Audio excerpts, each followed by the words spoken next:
Hi everybody, Dr. Vito Spadafino here with West Suburban Wellness, and today I want to share a bit with you about ear infections. Now this is a very common thing, especially with pediatric patients. It's very common in our society, so I want to highlight a few things about how these ear infections can happen and what relationship that has to chiropractic. First, a little bit about the anatomy. Now, babies are particularly susceptible to ear infections because of the angle of the inner ear canal.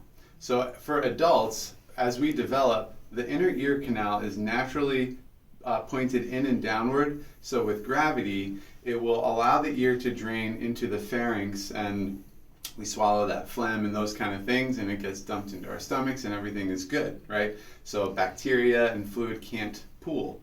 In babies, however, developmentally, don't ask me why, the inner ear canal is very horizontal, okay?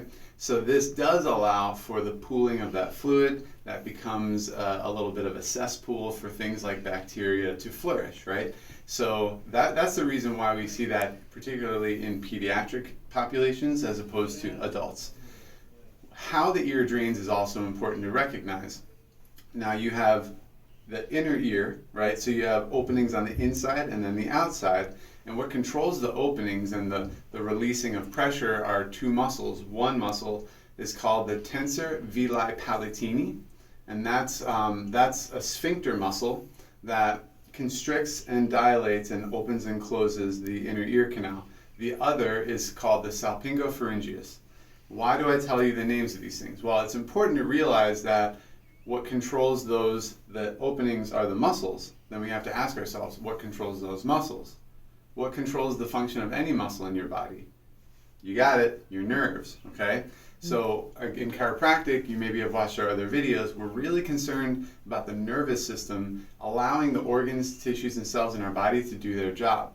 When we have a subluxation, a lack of nerve flow, commonly in the upper neck, those muscles aren't able to do their job properly, and now we have a lack of drainage of that ear, and so that allows for those fluids to build up, and it allows it to be advantageous to bacteria, okay?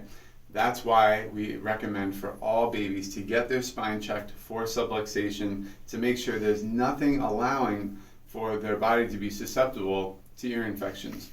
A couple other things that are important is when it comes to babies, how do they typically eat is they breastfeed. So studies have shown that breastfed babies have a much decreased incidence of ear infections.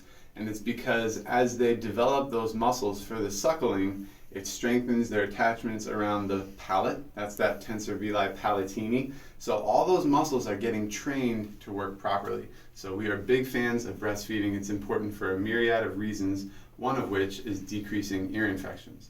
So to sum it all up, what controls everything in your body is your nervous system, okay? And what allows those muscles to work properly to drain your ears is the nervous system, is proper nerve flow to those two important muscles. So if you have a child, a baby, a grandchild, if you've never had their spine or nervous system checked, it's important, especially with the birth process, because when you consider the alternatives, you have antibiotics, which are going to ruin the gut health of the healthy bacteria inside their body. It sets them up for allergies, autoimmune issues. You do not want to mess with the gut. So antibiotics as a last resort. Also putting tubes in the ears, right? That leaves behind scar tissue. A much healthier, much safer way and risk-free way is making sure that the child is subluxation free with a specific chiropractic adjustment. Give us a call if you have any more questions. We do it safely, we do it effectively, and we have a lot of fun doing it as well. Thanks a lot and have a good day.